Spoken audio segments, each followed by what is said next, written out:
like I said, sometimes my husband's gone. So he had no idea that me and this millionaire were meeting up. But I enjoyed the secrecy of it. I really did. Because it was my girl hush season and I kind of wanted to keep things to myself. I didn't want to tell everybody what was going on in my life. And the secrecy was cute. It was hot. And honestly, we talked about a lot of juicy things.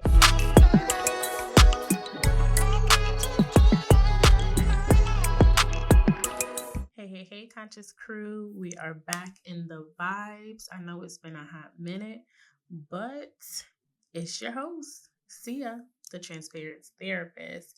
I know, 4 years is more than a hot minute, but trust me, I had to take this break, and I'm so glad I did because now I have so much tea to tell y'all. So let's get into it. During my break, I had a girl hush season. What is girl hush season? It's girl, shh, stop talking, be quiet, listen more than you speak. Within this season, I realized that I wanted to transform the show, make it a little bit different. So this season, we're going to have different segments. It's going to be a little bit more interactive, but it's going to be worth it. Also, during my girl hush season, I was able to recalibrate, and I got so many stories for y'all. And I know the one you're waiting for is that relationship I had with the millionaire. But before I get into that, when I got off to listen to me and my story during the hush season before I get into it. So let me tell you, okay, though I'm back from my hiatus, I did embark on some really great gems that I learned about for myself and for you. Right. While I was out, I, for one, hit a 6-figure year. Never thought I would. 2, had another kid, because mind you, I've been going for 4 years, y'all. And had the opportunity to also bond with this millionaire. I created time to become a better version of myself. And I don't think I would have been able to do so if I just kept going and going and going. And honestly, guys, sometimes it just takes rest for rejuvenation to happen. And when I met this millionaire, they gave me a crash course in life that I don't even think I would have experienced if I never really took the time out to kind of peel back the layers and just relax. In having my 4th child, I learned how to really manage a household because now it was 3 kids, right? And my husband and myself.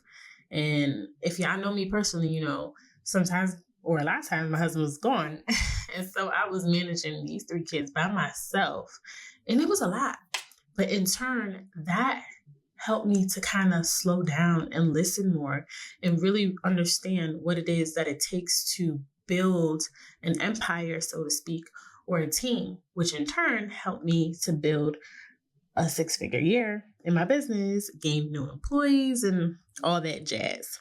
But the pause to recalibrate, to reflect and come back stronger is really what I needed. So, y'all, like I said, sometimes my husband's gone. So he had no idea that me and this millionaire were meeting up. But I enjoyed the secrecy of it. I really did. Because it was my girl hush season and I kind of wanted to keep things to myself. I didn't want to tell everybody what was going on in my life. And the secrecy was cute. It was hot. And honestly, we talked about a lot of juicy things. I only met this millionaire because I won a 10K grant during this girl hush season where I was reevaluating how I wanted to upscale my business. In doing so, my state was like, girl, that's it. We gonna give you this money. And I got that money, but that money came with a person who then mentored me. Picture this, okay, y'all? You're in your nice little coffee shop. I drink tea, so I'm sipping tea, absorbing life's lessons, because you see this person walk by, and when you see them, you're like, I want what they got. You ever had that happen? It's just like somebody walks by you and you see this person is like their aura is like exuberating success. That was it for me. When I met Joe, because I can't say this person's whole name because God knows I don't know what kind of stuff she be into. But when I met Joe, she was a breath of fresh air.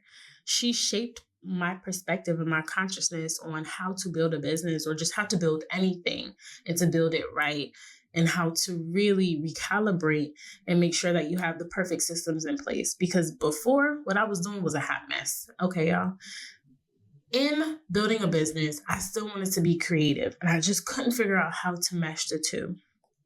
And really, the juicy insights that Joe was providing was top tier. Now, Joe kind of told me her origin story, and honestly, it was actually very beautiful because you see a lot of YTE people,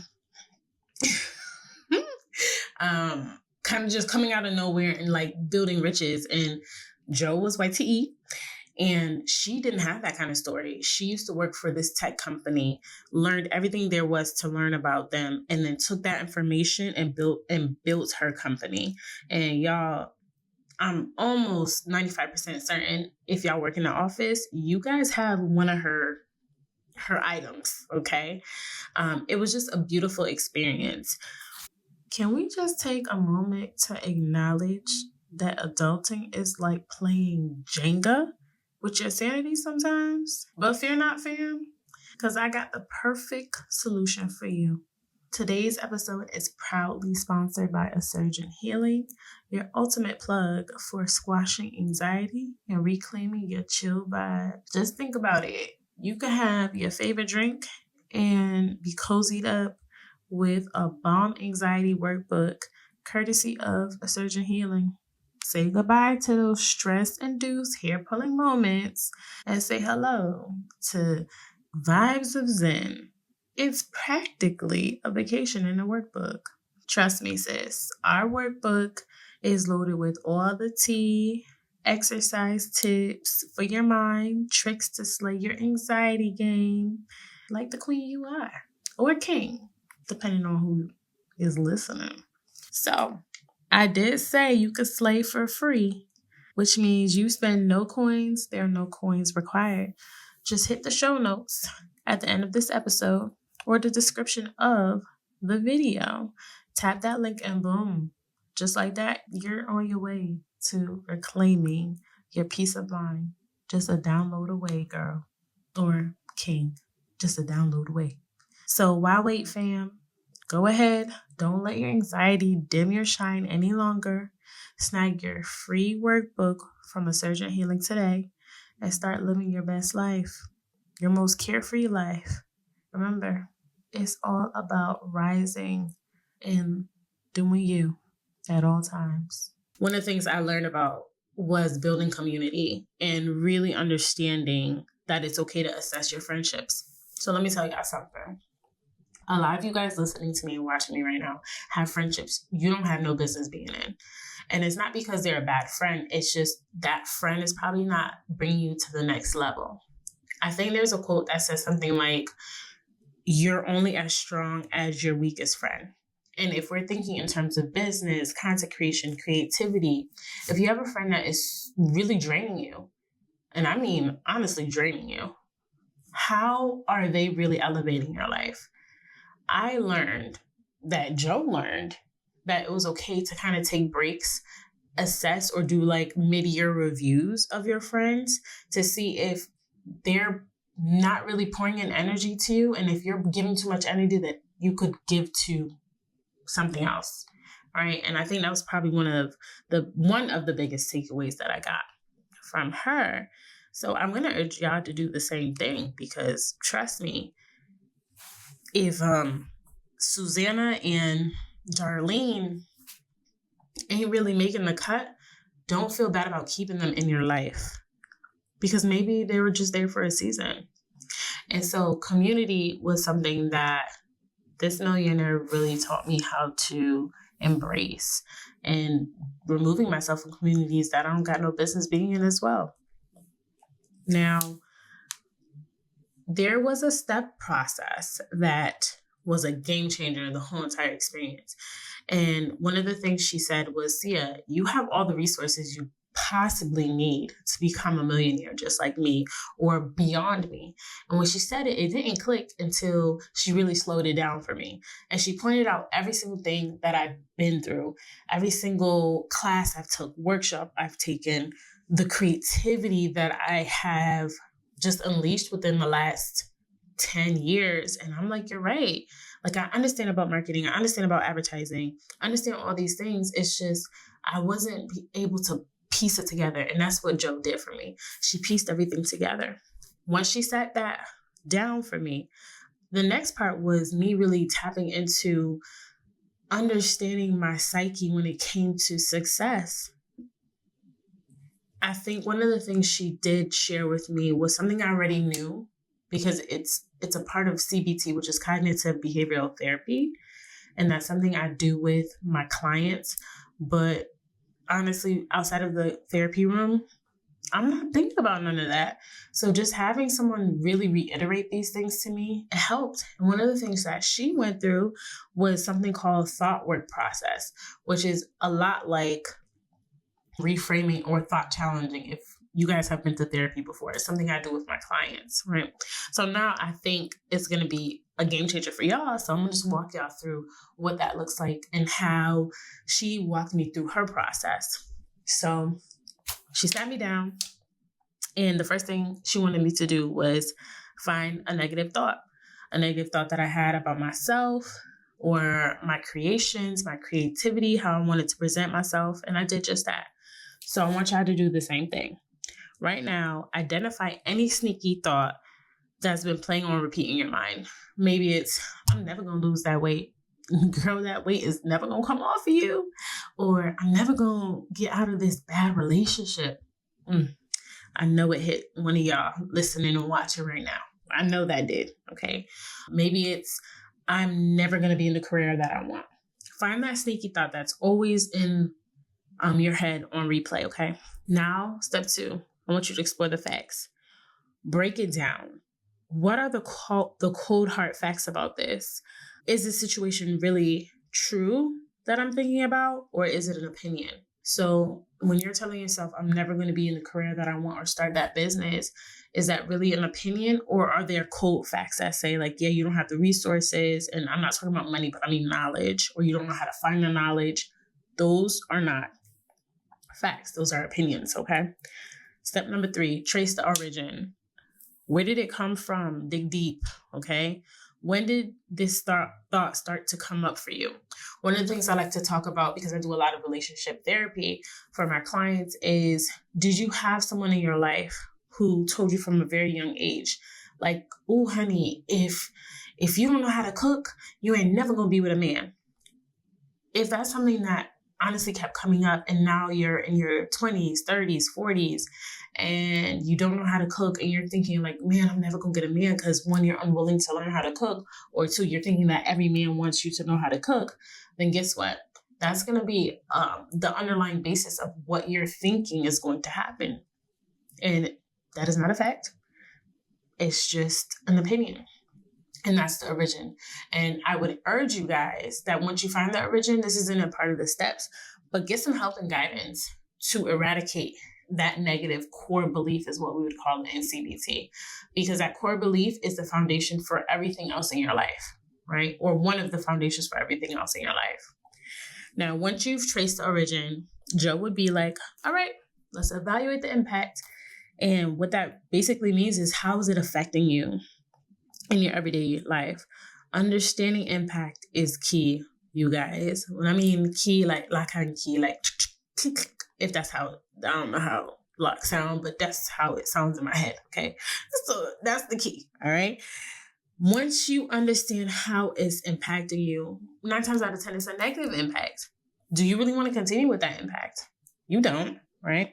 So then what you do is you flip the narrative. That's step number 5. When you flip in the script, you are now thinking about other ways to think about this, right? Let's find a positive angle. Can I truly figure out how to not think this way anymore?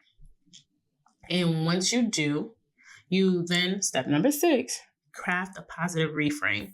What that looks like is creating a positive reframe that acknowledges the reality of the situation, but also asserts your agency.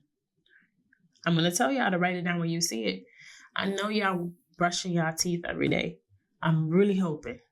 And if you're not, stop listening to this podcast right now and go find your nearest toothbrush or bathroom. Okay? But y'all, I'm going to assume everybody's brushing their teeth every day. So when you're in the mirror, write down that positive reframe. Put it on the mirror so that you can see it. Because the more times that we see things, the more we internalize it. Same with hair. If we continuously hear these bad things, we're going to internalize it. So why not fill our mind space with positive things? So write it down. Okay. And when you create that positive reframe, start using it in your everyday life. So let me have a transparency moment here. For me, when I was talking with Jo, I was telling her a lot of times I would back out from my creative endeavors or just continuing with different business ideals because I would think, hey, no one is going to listen to what I have to say or what I'm selling or what I'm doing because there's so many other people in that space. My positive reframe is, or was, and still is, like the people who are going to listen are going to listen. And if it's meant for them, they will find the information. Ever since then, I've been okay. So I'm really hoping that this thought work process helps y'all because this millionaire, my friend Jo, my millionaire bae, my boo, she helped me. And I'm really hoping that this information can help you too. Now, as we wrap up, kind of reflect on having hiatuses. It's okay to take a break. It's okay to reset. I want you to really think about the lessons that I learned and hopefully they can apply to you. Assess your community. It's super important. Think about the thought work process. Think about how the way you change your mind can change your thoughts, which then change your behavior. Those are all things you learn in therapy. So I'm an advocate for therapy. Go get you one. Okay? A therapist. Go get your therapist. Right? Think about the growth that you can have if you really just take maybe a girl hush season or just a break in general. All right? Because breaks are not setbacks, y'all. They're just set ups for comebacks. I like that, right? Breaks are not setbacks. They are setups for comebacks. So take that with y'all, because trust me, it's going to help. I am so thankful again for you guys joining my family.